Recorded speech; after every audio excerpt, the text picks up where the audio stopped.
Taib, ayuhal musyahidun al-kiram, pemirsa Metro TV yang insyaallah selalu dirahmati Allah Subhanahu wa Ta'ala. Anda kembali menyaksikan Hasanah Islam Metro TV masih dalam rangkaian 22 tahun perayaan ulang tahun Metro TV, dan telah sama-sama kita saksikan tadi maudhu hasanah dari Yai Khalil Nafis terkait dengan pentingnya peran ilmu dalam berjamaah. Saatnya kita akan mengundang Habib Hussein Jafar Al-Hadar untuk memberikan pencerahannya dan keutamaan-keutamanya apa saja. Tafadhol Habib Jafar, kami persilakan.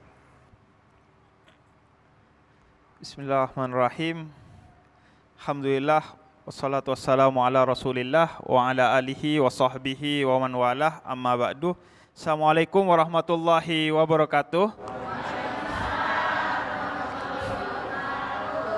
Pertama-tama saya mengucapkan salam hormat kepada Prof. Nasaruddin Umar, guru saya dan guru saya juga Yai Khalil Nafis.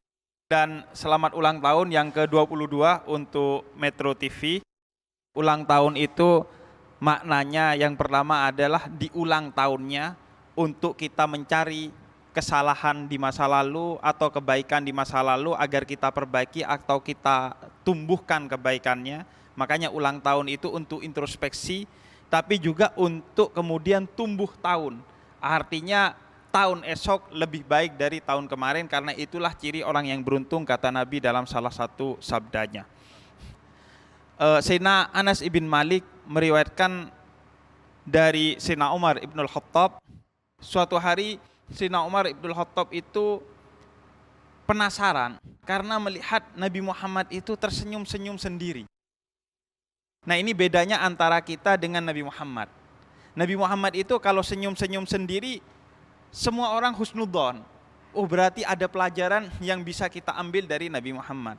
Nah, kalau kita tiba-tiba dalam jamaah gini duduk bersama senyum-senyum sendiri, orang bawaannya pasti suuzon.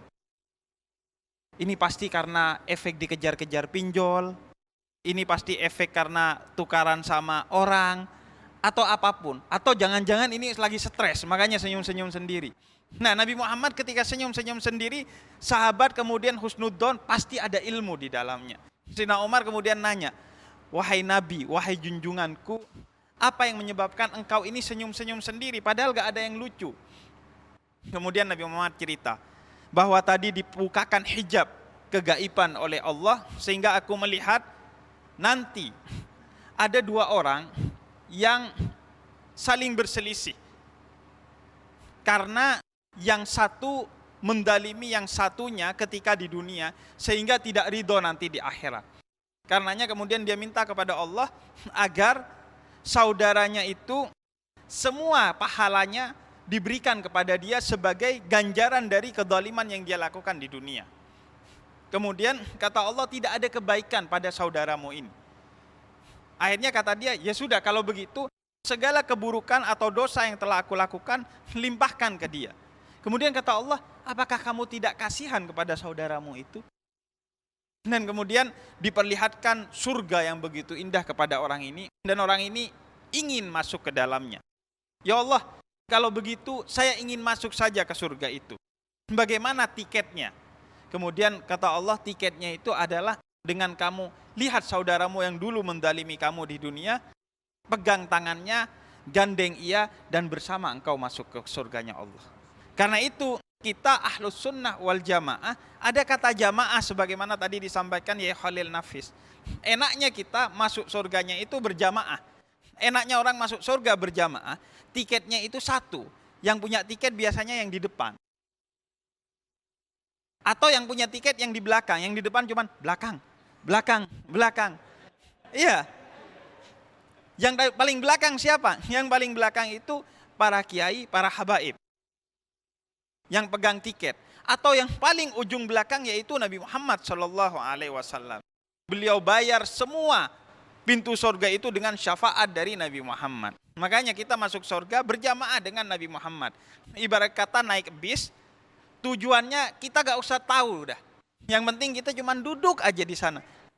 Karena kita sudah percaya sopirnya adalah Nabi Muhammad bersama para habaib, para kiai yang pasti akan mengarahkan kita kepada surganya Allah. Karena itu perjamaah kita ini harus dalam keorganisasian yang baik, yang saling bermanfaat, saling menguntungkan, saling penuh keberkahan.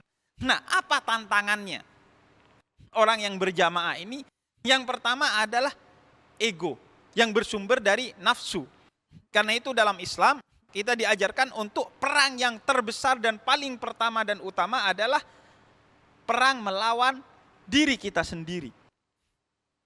Jihadun nafas, nafsu dalam diri, ego, merasa saya lebih dari segalanya. Ego ini warisannya iblis kepada Fir'aun dan kepada siapa saja yang mau mengambil warisan itu. Saya. Kemudian yang kedua adalah hasud. Baik iri maupun dengki. Iri itu pengen yang orang punya itu diambil dan dikasih ke kita. Dengki itu gak apa-apa gak dikasih kita, tapi dia juga jangan dapat. Jamaah kita rontok, bercerai-berai. Nabi mengajarkan senang ngelihat orang senang dan susah ngelihat orang susah. Tapi kita malah belajar senang ngelihat orang susah dan susah ngelihat orang senang. Karena itu jangan iri, jangan dengki. Kemudian yang ketiga, penyakitnya orang untuk repot berjamaah itu adalah, kata Nabi dalam hadis riwayat Imam Abu Daud, tidak saling mengasihi, tapi justru saling berselisih. Karena itu hindari perselisihan. Berdiskusi, berdebat boleh, wajadilhum billati hiya ahsan, tapi asalkan dengan cara-cara yang baik. Hindari perselisihan. 3 hari berselisih dilaknat oleh Allah. Bahkan jangan tidur kecuali selesai semua perselisihanmu dengan orang lain. Karena kalau tidur dalam keadaan berselisih, mimpinya mimpi buruk.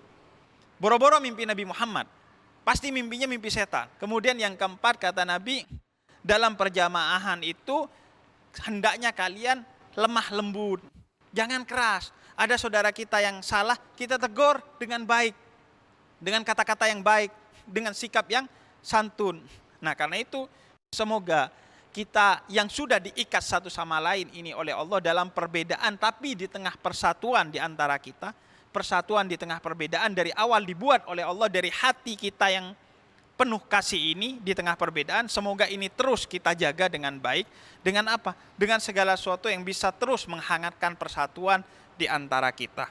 Itu mungkin semoga bermanfaat. Walafu minkum. Wassalamualaikum warahmatullahi wabarakatuh. Waalaikumsalam warahmatullahi wabarakatuh. Syukran jazilan Habib Ja'far terkait dengan bagaimana tadi dalam persatuan jamaah itu tidak harus semuanya sama ya Beb ya. Perbedaan itu pasti ada ya, perbedaan itu pasti ada karena perbedaan itu sebenarnya adalah rahmat. Mari kita berjamaah tidak hanya di dalam masjid saja, tapi di luar masjid nanti kita saling ghibah satu sama lain, saling mencela satu sama lain. Naudzubillah, tsumma naudzubillah.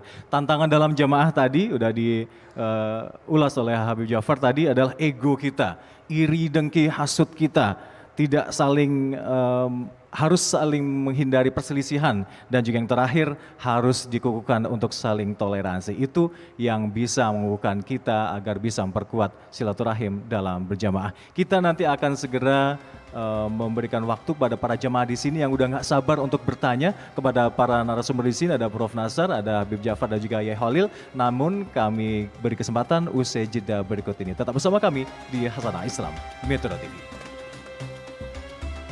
Kenapa bisa berkumpul seperti itu? Karena ada imam.